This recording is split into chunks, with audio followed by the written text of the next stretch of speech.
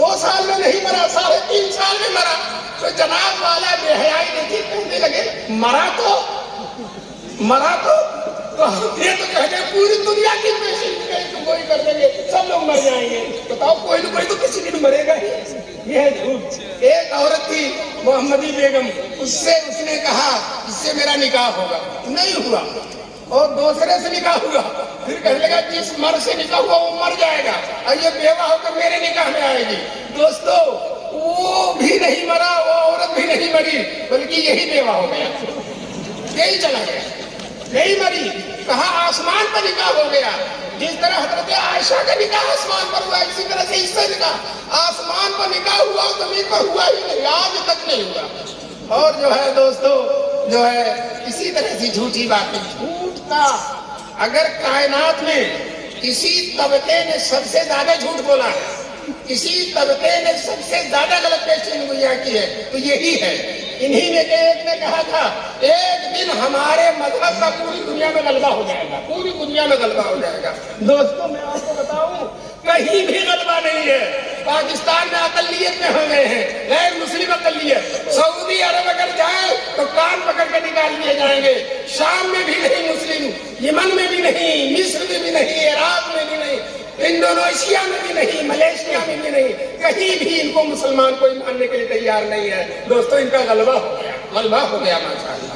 اسی کو غلبہ کہتے ہیں، جھوٹ بولتے ہو. تو بہرحال مجھے علی عبد المعید صاحب نے کہا کہ یہ لوگ بڑی تبلیغ کرتے ہیں. تبلیغ میں اتنے اندھے ہو جاتے ہیں، اتنے اندھے ہو جاتے ہیں کہ ایک غیر مسلم کو بھی سمجھانے لگا کہ مرزا صاحب دلی نبی ہے. گرو جی کافی 1 گھنٹے تک کیا، وہ سب لاتا رہا.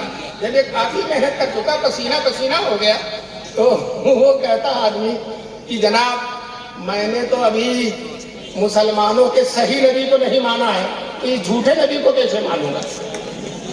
ابھی تو میں نے صحیح نبی ہی کو نہیں مانا تو جھوٹے نبی کو کیسے مانوں گا؟ تو دوستو یہ جھوٹے لوگ ہیں. اس نے لکھا ہے کہ آج دنیا میں سب سے مقدس جگہ قادیان ہے. لکھا ہے حج قادیان میں ہونا چاہیے. مکے اور مدینے کی چھاتیاں خشک ہو گئی ہیں، اب مکے اور مدینے میں کچھ نہیں رہ گیا ہے، اب جو کچھ رہ گیا وہ قادیان میں رہ گیا ہے. دوستو میں آخری بات کہہ کر اپنی بات کو ختم کرتا ہوں. مدینے کا حال یہ ہے کہ حضور کے روضہ اطہر پر روزانہ 70,000 فرشتے صبح آتے ہیں اور وہ پھر چلے جاتے ہیں، اور 70,000 فرشتے شام کو آتے ہیں. کہ حضور کے روضہ اطہر پر گنبد خضرا جس میں حضرت ابوبکر بھی سوئے ہیں، عمر بھی سوئے ہیں، اور جس میں ایک جگہ خالی ہے، حضرت عیسیٰ علیہ السلام جب آخر میں تشریف لائیں گے ان کا انتقال ہوگا اور اسی جگہ میں دفن ہوں گے. اور حضور نے فرمایا ہے قیامت میں جب سورہ قیامت پھونکا جائے گا تو حضرت عیسیٰ میرے اور ابو بکر اور عمر کے درمیان اٹھیں گے.